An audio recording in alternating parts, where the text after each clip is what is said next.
Hi hello smile with Jo YouTube ചാനലിന്റെ പുതിയ വീഡിയോയിലേക്ക് എല്ലാവർക്കും സ്വാഗതം. ഇന്ന് ഞാൻ ഷെയർ ചെയ്യാൻ പോകുന്ന വീഡിയോ പൂമീൻ ഫ്രൈ ഉണ്ടാക്കുന്നതാണ്. അപ്പോൾ നിങ്ങൾക്ക് ഈ വീഡിയോ ഇഷ്ടമാവുമെന്ന് വിശ്വസിക്കുന്നു. അപ്പോൾ വീഡിയോയ്ക്ക് പോകുന്നതിന് മുമ്പ് നമ്മുടെ ഈ ചാനൽ ആദ്യമായിട്ടാണ് കാണുന്നതെങ്കിൽ പ്ലീസ് ഒന്ന് സബ്സ്ക്രൈബ് ചെയ്തൊന്ന് സപ്പോർട്ട് ചെയ്യണം. മാത്രമല്ല അടുത്തിരിക്കുന്ന ബെൽ ബട്ടൺ കൂടി അമർത്തിയാലേ ഞാനിടുന്ന പുതിയ വീഡിയോസിന്റെ നോട്ടിഫിക്കേഷൻ ലഭിക്കുകയുള്ളൂ. അപ്പോൾ നമുക്ക് വീഡിയോ സ്റ്റാർട്ട് ചെയ്യാം. ഞാനിവിടെ പൂമീൻ ഓർഡർ ചെയ്ത് വെക്കുന്നത് ഫ്രഷ് ടു ഹോം എന്നുള്ള ആപ്പിൽ നിന്നാണ്. ഈ ഫിഷ് ഓൾറെഡി വൃത്തിയാക്കിയതിന് ശേഷം കട്ട് ചെയ്തിട്ടാണ് ഡെലിവറി ചെയ്യുന്നത്. എന്നാലും ഞാൻ ഏത് ഫിഷ് ആയാലും കുറച്ച് കല്ലുപ്പൊക്കെ ഇട്ട് നാരങ്ങയൊക്കെ പിഴിഞ്ഞ് ഒരു 5 മിനിറ്റ് അല്ലെങ്കിൽ 10 മിനിറ്റ് ഒക്കെ വെക്കാറുണ്ട്. അതിനുശേഷമാണ് ഉപയോഗിക്കാറുള്ളത്. അപ്പോൾ ആദ്യം അങ്ങനെ ഇട്ട് വെക്കാം. കുറച്ച് നാരങ്ങ പിഴിഞ്ഞ് കൊടുക്കുന്നുണ്ട്.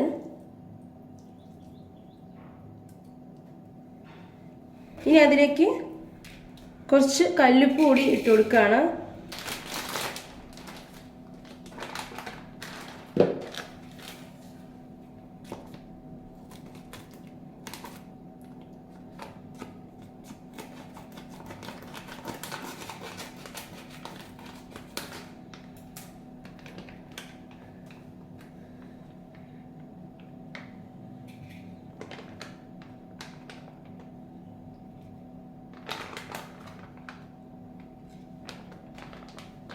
ഇവിടെ ഫിഷ് കഴിക്കുന്ന ആൾക്കാർ ഞാനും മോനും മാത്രമാണ്. അപ്പോൾ അതുകൊണ്ട് ഞാൻ 250 ഗ്രാം വാങ്ങിച്ചു. അല്ലാന്നുണ്ടെങ്കിൽ പിന്നെയും അത് ഫ്രിഡ്ജിൽ വെച്ചിട്ടൊക്കെ ഉപയോഗിക്കണം. അപ്പോൾ അതെനിക്ക് ഇഷ്ടമില്ലാത്തതുകൊണ്ട് ഞാൻ ഇതുപോലെ 250 ഗ്രാം വാങ്ങിച്ച് ആ ഒരു സമയത്ത് കഴിച്ച ഉടനെ കഴിയുന്ന പോലെയാണ് വാങ്ങിക്കാറുള്ളത്. അപ്പോൾ ഇതൊരു 10 മിനിറ്റ് ഇരിക്കട്ടെ. ആ ഒരു സമയം കൊണ്ട് നമുക്ക് ഇതിനുള്ള മസാല റെഡിയാക്കി എടുക്കാം. ഇനി ഫ്രൈക്കുള്ള അരപ്പ് ഉണ്ടാക്കാനായിട്ട് ചെറുള്ളി ഒരു 5 എണ്ണം എടുത്തിട്ടുണ്ട്. പിന്നെ വെളുത്തുള്ളി ഒരു 4 എണ്ണം, പിന്നെ ഇഞ്ചിയാണ് ചേർക്കുന്നത്. ഇനി ഇതെല്ലാം നന്നായിട്ട് അരച്ചെടുത്ത ശേഷമാണ് മുളക് പൊടി എല്ലാം ആഡ് ചെയ്ത് കൊടുക്കുന്നത്. അപ്പോൾ നന്നായിട്ട് അരച്ചെടുക്കാം. അങ്ങനെ ഇഞ്ചിയും വെളുത്തുള്ളിയും ചെറുള്ളിയും എല്ലാം അരച്ചെടുത്ത പേസ്റ്റ് റെഡിയാക്കി വെച്ചിരിക്കുകയാണ്. ഇനി ഇതിലേക്ക് ഇട്ട് കൊടുക്കുന്നത് മഞ്ഞൾപ്പൊടി ഒരു 1/2 ടീസ്പൂൺ, പിന്നെ മുളക് പൊടി 1 ടീസ്പൂൺ ഇട്ട് കൊടുക്കുന്നുണ്ട്. പിന്നെ കുരുമുളക് പൊടി ഒരു 1/4 ടീസ്പൂൺ ഇട്ട് കൊടുക്കുകയാണ്. ഇനി വേണ്ടത് ആവശ്യത്തിന് ഉപ്പ്. ഞാൻ ഇപ്പോൾ 1 ടീസ്പൂൺ ആഡ് ചെയ്ത് കൊടുത്തിട്ടുണ്ട്. പിന്നെ ഒരു 1/4 ടീസ്പൂൺ കൂടി ആഡ് ചെയ്ത് കൊടുത്തു. ഇനി ഇതിലേക്ക് ചേർക്കുന്നത് അരമുറി നാരങ്ങാ നീരാണ്. പിന്നെ ഈ മസാലയ്ക്ക് കുറച്ച് കളർ കിട്ടാൻ വേണ്ടിയിട്ട് കാശ്മീരി ചില്ലി പൗഡർ ആഡ് ചെയ്ത് കൊടുക്കുന്നുണ്ട്.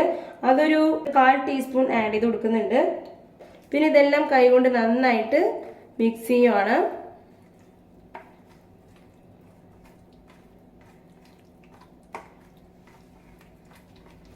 എന്നിട്ട് ഈ ഫിഷിലേക്ക് ഈ മസാല പുരട്ടി കൊടുക്കാം.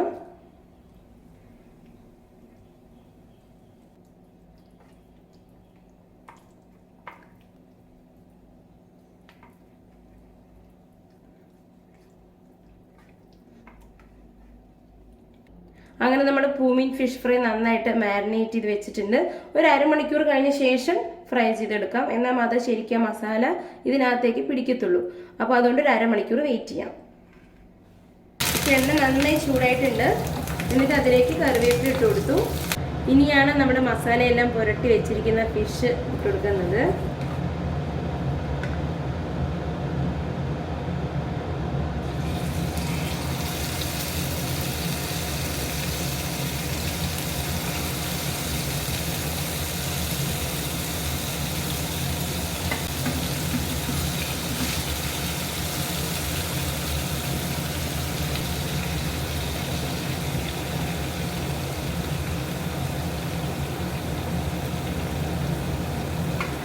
ഈ ഒരു പൂമീൻ ഫിഷ് നല്ല ടേസ്റ്റാണ്. ഇത് നോക്കാത്തവരുണ്ടെങ്കിൽ തീർച്ചയായിട്ടും ഇത് ട്രൈ ചെയ്ത് നോക്കണം.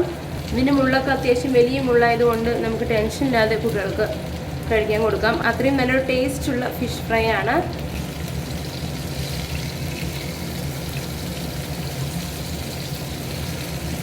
ഇനി ഇതിൻ്റെ മറ്റേ വശം കൂടി ഒന്ന് ഫ്രൈ ആക്കാനായിട്ട് മറിച്ചിട്ട് കൊടുക്കാം.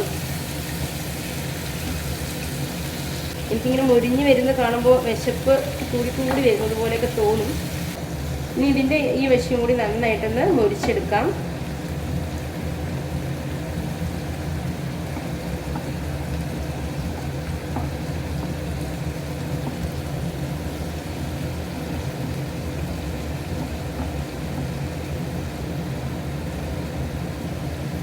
ഇത് ലോ ഫ്ലെയിം പിന്നെ മീഡിയം ഫ്ലെയിം അങ്ങനെ ഇട്ടിട്ട് വേണം ഇത് ഫ്രൈ ചെയ്യാനായിട്ട്. കാരണം ഒരുപാട് ലോ ഫ്ലെയിമിൽ ഇട്ട് കഴിയുമ്പോഴത്തേക്കും ആ ഒരു ടേസ്റ്റ് വരില്ല. ഇടയ്ക്ക് ഒന്ന് മീഡിയം ഫ്ലെയിമിലാക്കി കഴിയുമ്പോൾ ആ ഫിഷ് ഫ്രൈൻ്റെ ടേസ്റ്റ് കറക്റ്റായിട്ട് കിട്ടും.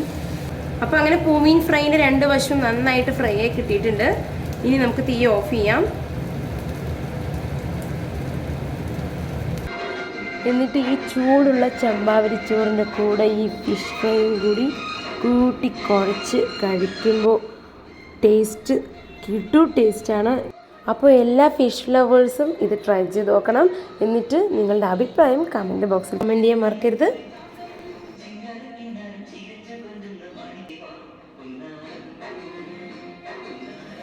അപ്പോൾ നിങ്ങൾക്ക് എല്ലാവർക്കും ഈ ഒരു വീഡിയോ ഇഷ്ടമായെന്ന് വിശ്വസിക്കുന്നു. ഇഷ്ടമായെങ്കിൽ ലൈക്ക് ചെയ്യുക, ഷെയർ ചെയ്യുക, പിന്നെ സബ്സ്ക്രൈബ് ചെയ്യാനും മറക്കരുത്. മറ്റൊരു നല്ലൊരു വീഡിയോ ആയിട്ട് വീണ്ടും കാണാം. Till then, bye bye.